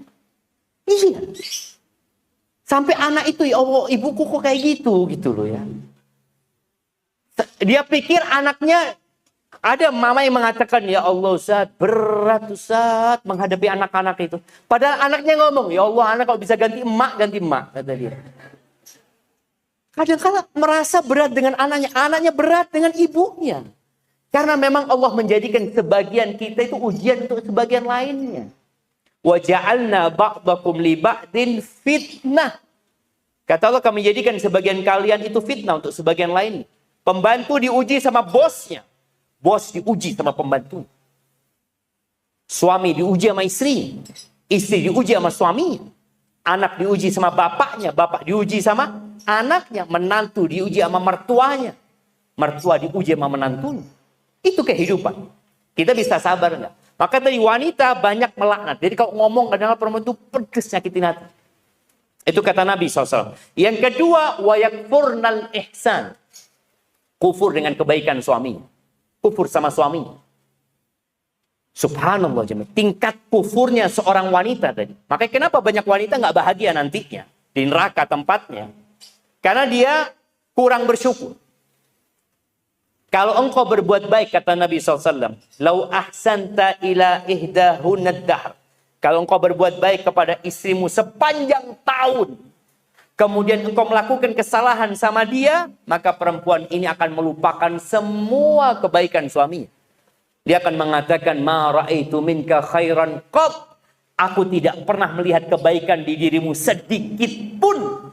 Yang terakhir yang dia lakukan apa? Kepingin berpisah sama suaminya. Makanya perempuan itu nggak dikasih hak menceraikan. Kira-kira kalau hak menceraikan ada di tangan ibu-ibu. Ibu-ibu masih punya suami? Nggak ada suaminya. Setiap sakit hati, sudah bang, sana pulang ke rumah orang tuamu. Masya Allah. Cuma dia karena nggak bisa. Maka tolong berusaha untuk dapat melihat kepada kebaikan. Caranya memperbanyak sedekah. Jadi merubah karakter buruk itu, perempuan banyak bersedekah dengan hartanya. Bukan dengan harta suami. Pulang dari sini, gelangnya dilepas. Anak sedekah. Tasnya dilepas. Betul, Nabi SAW pada waktu itu bawa Bilal. Bilal itu bawa surban. Langsung keliling. Perempuan itu ketika disuruh tasaddaqna, kalian sedekah. Kebanyakan kalian di neraka. Itu perempuan melepas antingnya, dilemparkan ke surbannya Bilal. Melepas gelangnya, dilemparkan. Dari mereka inginnya masuk surga Allah Azza wa Jalla. Jadi tolong hal ini jangan dianggap remeh. Karena harapan anak, emak-emak bisa masuk surga sama suaminya. Jangan sampai suaminya nanti nggak kepingin ketemu emak-emak. Enggak loh Ustaz, anak capek sama fulana Ustaz. Jangan sampai jamaah. Tapi barakallahu fiik, itu yang dapat anak sampaikan. Mungkin kita ada waktu untuk sesi tanya jawab. Barakallahu fiik. Alhamdulillah, masyaallah. Banyak ilmu yang kita dapatkan dari ibu-ibu dan ibu yang luar biasa. Ustaz, kalau tadi ada 4 hadiah untuk menjawab. Sekarang sudah habis hadiahnya, jadi cuma bertanya aja ya ibu ya, tentang hadiah ada apa ya? Ada berapa pertanyaan? 3 dulu mungkin. 3 ya? Iya. Tapi satu-satu aja. Mungkin ibu ada yang bertanya.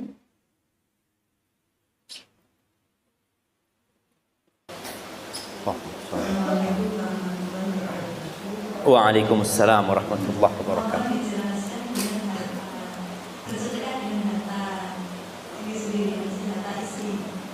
Bersedekah dengan harta istri.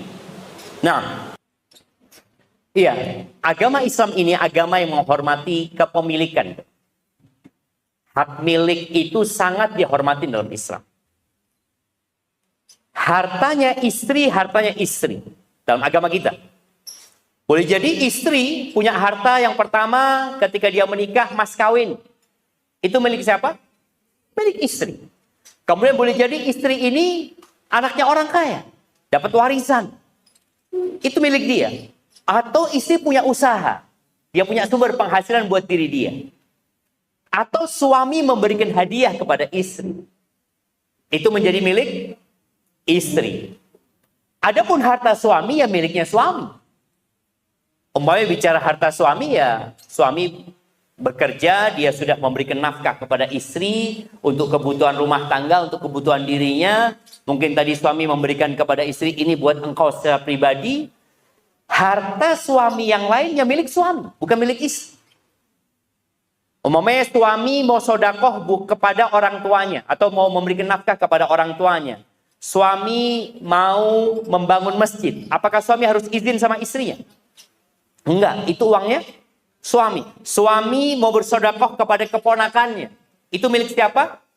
Milik suami, enggak perlu izin sama istri. Milik istri, pendapat yang benar juga enggak harus izin suami. Makanya ketika wanita-wanita sodakoh, di saat Nabi SAW menyuruh mereka sodakoh, itu wanita enggak izin sama suaminya. Dia lepas gelangnya, dia lemparkan ke surbannya Bilal. Karena itu milik dia. Tapi ada yang milik suami. Milik suami itu yang hak pakai. Umpamanya ibu dikasih motor sama suaminya. Tapi BPKB ditahan sama dia. Berarti motornya punya siapa? Punya suami.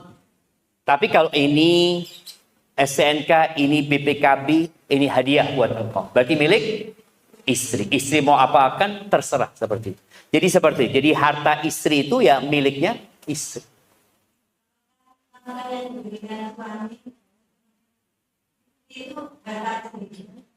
Nafkah itu boleh jadi bukan milik istri. Karena nafkah itu untuk kebutuhan rumah tangga. Kebutuhan anak, ya, gaji pembantu umpamanya, atau listrik. Jadi kalau dikasih suami umpamanya ini uang 10 juta.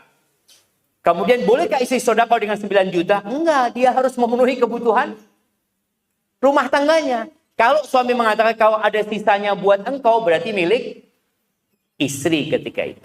Barakallahu fiik. Nah.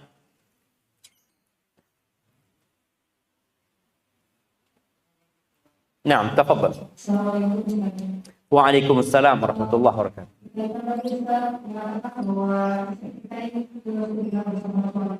Sedangkan suami mungkin belum hijrah atau jarang ikut kajian karena kesibukan dari kantor.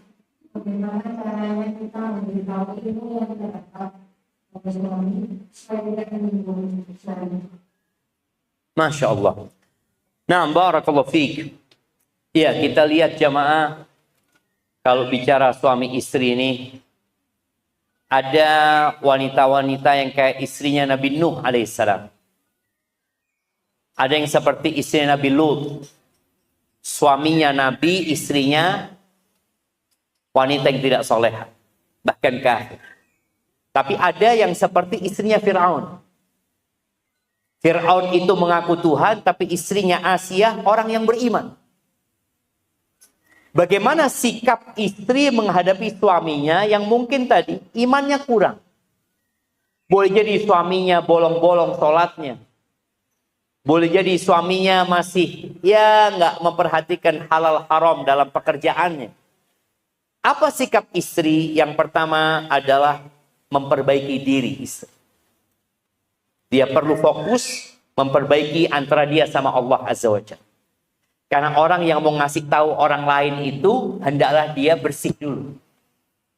Dia berusaha untuk membersihkan dirinya. Yang kedua, dia memberikan pelayanan yang lebih kepada suami. Jadi ingat jamaah, kewajiban seorang istri berbakti sama suaminya, taat sama suaminya, itu bukan kalau suaminya soleh. Suaminya tetap dia wajib, walaupun suaminya mungkin bukan lelaki yang soleh ya, dia tetap wajib menghormatin suaminya. Maka nasihat anak kepada yang ingin merubah suaminya, tolong engkau memberikan servis yang lebih kepada suamimu. Sehingga suami itu akan kebingungan, kenapa istriku kok berubah gitu. Bukan hanya penampilannya yang berubah, bukan hanya pakaiannya yang berubah, tapi pelayanan dia kepada suami berubah. Karena ada wanita-wanita yang nggak mau melayani suami. Ya Allah Ustaz, suami anak ini nggak soleh Ustaz, buat apa anak melayani dia? Loh, dia nggak soleh antara dia sama Allah. Tapi engkau sebagai seorang istri wajib taat kepada suami, wajib menghargai suami. Ketika suami datang tidak ada lagi pertanyaan dari mana. Ibu-ibu ketika suaminya datang jangan pernah tanya dari mana. Tapi pertanyaannya apa? Mau apa? Itu yang ditanyakan. Karena ketika dia mau pulang sudah alhamdulillah mau pulang dia. Gimana kalau dia nggak mau pulang jemaah? Ketika pulang bagaimana dia menghormatin suaminya, tanya mau yang panas, yang mau yang dingin. Kalau bisa ada menu di rumah, fadhol bang, mau yang mana? Sekarang tinggal pesan online semua datang. Iya, artinya istri benar-benar memberikan pelayanan kepada suaminya. Kemudian yang ketiga, cari waktu yang tepat untuk ngobrol sama suami. Waktu yang suami sedang berbahagia, sedang gembira, sampaikan ada sesuatu yang ingin aku sampaikan umpamanya. Mungkin nggak bisa sekaligus. Kalau suami punya 10 kesalahan, mulai dengan yang paling penting dari kesalahan. Karena biasanya orang itu berbuat salah disebabkan lemahnya iman. Ajak suami untuk menguatkan keimanan. Ketika suami sibuk mencari nafkah, sekali-kali ajak ziarah kubur. Ayolah bang, ziarah kubur bang. Biar kita ingat sama akhirat. Kuburnya siapapun. Nggak harus kuburan kerabat kita. Ada kuburan dekat, yuk berangkat. Kita lihat ini loh, orang paling kaya sak Malang. Mati. Tunjukkan. Itu loh, orang paling berkuasa. Mati bang. Mau dibawa di kemana harta kita? Kemudian setelah itu, yang kedua masalah sholatnya umpamanya. Ketika suami belum tepat waktu sholatnya, ya diingatkan. Bagaimana bang kalau ingin berkah katanya hartanya, abang perlu sholat tepat waktu. Satu-satu, jangan semua dikasih tahu dia. Semoga dengan cara itu suami mendapatkan hidayah sambil terus didoakan suaminya.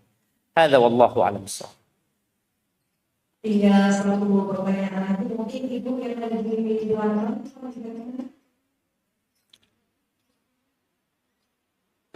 ada satu kesempatan, ada yang mau bertanya.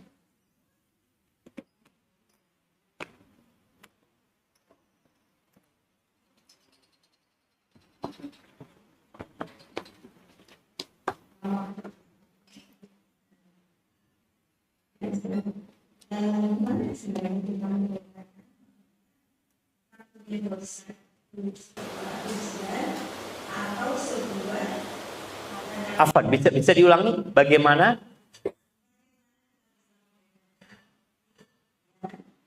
Atau apa yang ujian itu karena Karena dosa kita. Siap. Nah, yang pertama jamaah, kita tidak pernah terluput dari dosa. Kalau bicara bagaimana kita membedakan itu ujian. Jadi ujian yang turun itu ada dua tujuannya buat orang beriman. Yang pertama menghapuskan dosa atau mengangkat derajat. Kalau buat orang-orang soleh, ujiannya untuk mengangkat derajat. Seperti ujian yang diberikan kepada Nabi Muhammad alaihi salatu wassalam. Tapi kalau buat orang-orang seperti kita, maka kita yakin ini karena dosa kita. Karena kita memang suka berbuat dosa. Sampai Abu Bakar saja, itu Nabi alaihi salatu wassalam menjelaskan kepada Abu Bakar. Ketika turun firman Allah, "Laisa bi amanikum wala amani ahlil kitab man ya'mal su'an yujza bihi."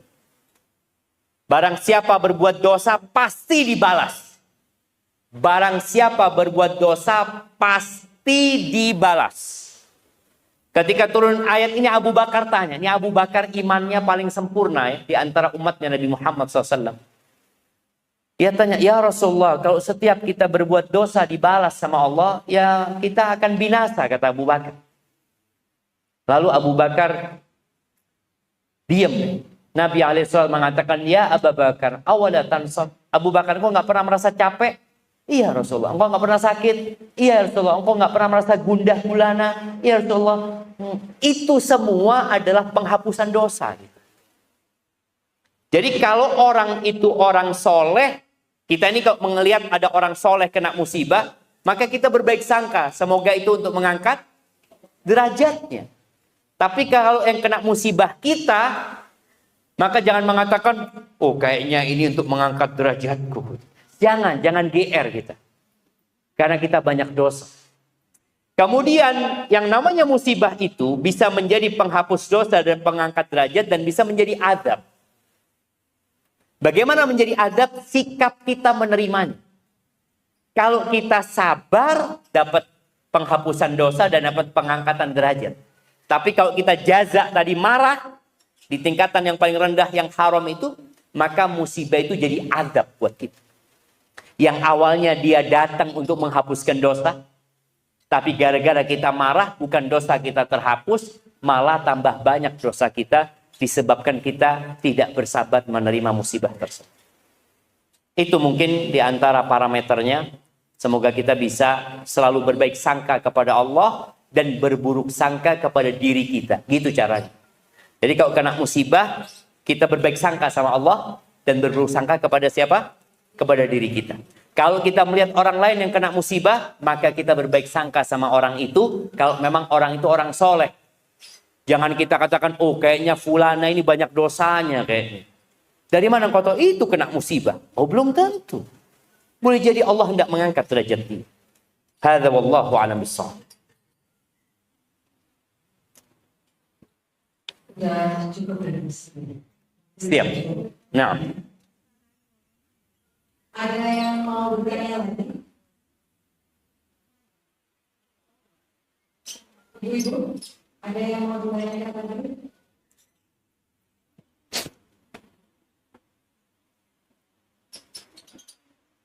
Ini mungkin biar nggak apa istilahnya, kalau istilahnya dan dengan nanti gitu ya. Kalau dari Ustaz mengatakan kita harus lebih banyak bersyukur. Jadi apapun kondisi kita harus banyak bersyukur. Tapi kalau kita masuk di rumahnya baru atau bersyukur ini, kita sama masuk ini perlu semangat selalu karena benar-benar saya juga bisa seperti itu boleh nggak sih? Banyak sekali yang terus-menerus gitu ya. Iya. Makanya kalau dari sini pulang ke tempatnya orang miskin aja nanti. Nah, iya jamaah tadi kita kalau melihat ke atas, kita tuh nggak akan pernah bersyukur. Makanya kalau kita ngelihat rumah ini, ya kita ngelihat ya Allah kapan aku punya seperti ini, itu sudah lupa dengan syukur sebenarnya. Karena yang dia milikin dia anggap bukan apa-apa. Nabi SAW menekankan mengatakan unzuru ila man huwa asfala minkum. Kalian fokus melihat kepada yang di bawah kalian. Wala tanduru. Dan larangan dari Nabi SAW. Jangan melihat kepada yang di atas kalian. Jangan ngelihat. Ngelihat aja jangan. Kenapa kata Nabi SAW? Fahuwa ajdaru an la tazdaru nikmatullah alaikum. Karena itu akan lebih pantas buat kalian. Agar kalian tidak meremehkan nikmat yang Allah berikan kepada kalian. Jadi kita boleh ya ketika melihat orang itu mendapatkan nikmat, kita memohon kepada Allah. Kan nggak boleh hasud. Melihat orang meminta di rumahnya bagus. Ya Allah, mudah-mudahan diberkahi yang punya rumah ini. Jadi doakan yang pertama. Kalau melihat orang dapat nikmat, doakan semoga diberkahi. Sebelum minta gitu ya. Barakallahu lak ya. Semoga diberkahi yang rumah ini, pemilik rumahnya. Dan semoga Allah berikan aku karunia dari sisinya. Jadi seperti itu. Gitu kira-kira. Barakallahu lak. Alhamdulillah. Ibu-ibu sahabat surga. Ternyata untuk mengetahui sesuatu yang tidak itu dasarnya ilmu ya Bu ya. Makanya menuntut ilmu itu adalah kewajiban bagi semua umat. Saya jadi ingat hadis itu. Tolabul ilmi fardhu. Jadi sesuatu tanpa ada jasa ilmu, artinya kita harus seperti apa yang dikatakan banyak hal oleh Ustaz Syafiq Reza Bismillah. Masya Allah, Ustaz banyak sekali manfaatnya. Mudah-mudahan ibu-ibu tidak hanya menulis, namun menikmati dan selamat menonton. Tahun 2025 semakin baik dan semakin bermakna di kita, di keluarga dan di lingkungan kita. Tetap semangat mencari ilmu yang mulia. Ustaz, sebelum Ustaz memberikan doa untuk kita semua, ada satu pertanyaan. Boleh tidak nanti terakhir foto? Tidak boleh. Anak dimarahin sama istri anak foto sama mama. Enggak, cukup anak foto sama istri anak kayak. Ibu-ibu, jadi sudah menjawab pertanyaan Ustaz. Jadi tidak ada sesi foto ya. Tadi sesi pertanyaan sudah dipenuhi sama Ustaz. Jadi ibu-ibu juga harus Legowo. Foto bersama Pak Ustaz ya, seperti biasanya ya. Nanti foto sama suaminya sendiri.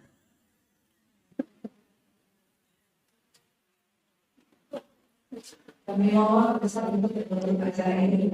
Siap. Barakallahu fiik jamaah. Ada sebuah doa yang sering Nabi bacakan ketika beliau berkumpul dengan para sahabatnya. Dan harapannya doa ini dihafal oleh semua nantinya. Supaya kita tahu apa yang kita pinta. Banyak di antara kita itu nggak tahu sebenarnya apa yang seharusnya dia minta kepada Allah Azza wa Jalla. Nabi SAW berdoa mengatakan, Allah maksim lana min khasyatik. Ma tahulu bihi bainana wa baina ma'asi. Ya Allah, kami memohon kepadamu agar dibagikan rasa takut kepadamu ya Allah. Yang dengan rasa takut itu engkau halangi kami dari berbuat dosa dan kemaksiatan. Wa min ta'atika ma tuballighuna bihi jannatak. Dan bagikan buat kami ketaatan kepadamu ya Allah. Yang dengannya engkau sampaikan kami ke surgamu. Wa minal yaqin ma tuhawwinu bihi alaina masaibat dunya. Dan bagikan buat kami rasa yakin atau keyakinan kepadamu ya Allah. Yang dengannya musibah-musibah dunia menjadi ringan ya Allah. Wa matti'na bi asma'ina wa absarina wa quwwatina ma ahyaitana waj'alhu al-waritha minna. Dan jadikan kami ya Allah bisa menikmatin pendengaran kami, penglihatan kami, kekuatan kami selama kami hidup. Dan jadikan semua itu pewaris kami ya Allah. Waj'al sa'rana 'ala man zalamana wansurna 'ala man 'adana. Dan jadikan balas dendam kami kepada orang-orang yang menzalimi kami, ya Allah. Dan bantulah kami menghadapi orang-orang yang memusuhi kami. Wala taj'al musibatana fi dinina. Dan jangan jadikan musibah itu menimpa agama kami.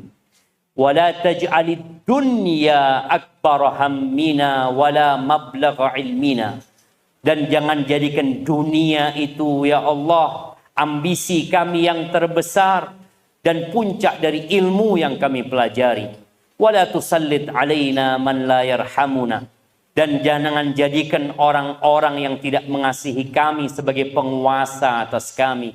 Rabbana atina fid dunya hasanah wa fil akhirati hasanah wa qina adzaban nar.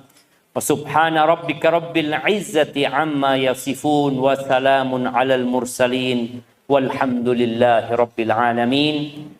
Ana mohon undur diri. Wassalamualaikum warahmatullahi wabarakatuh.